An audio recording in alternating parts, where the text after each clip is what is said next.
القهوة مش مجرد مشروب نصحى بيه، دي واحدة من أكتر المشروبات اللي ليها فوايد حقيقية للجسم والعقل.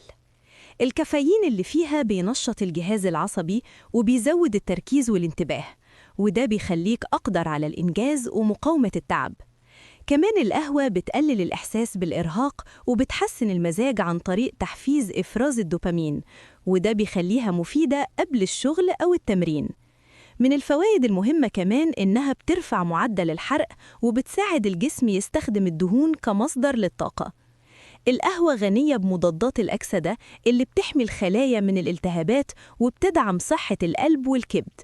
وبعض الدراسات بتشير إن شرب القهوة باعتدال ممكن يقلل خطر الإصابة بمرض السكري من النوع الثاني ويحسن الأداء البدني.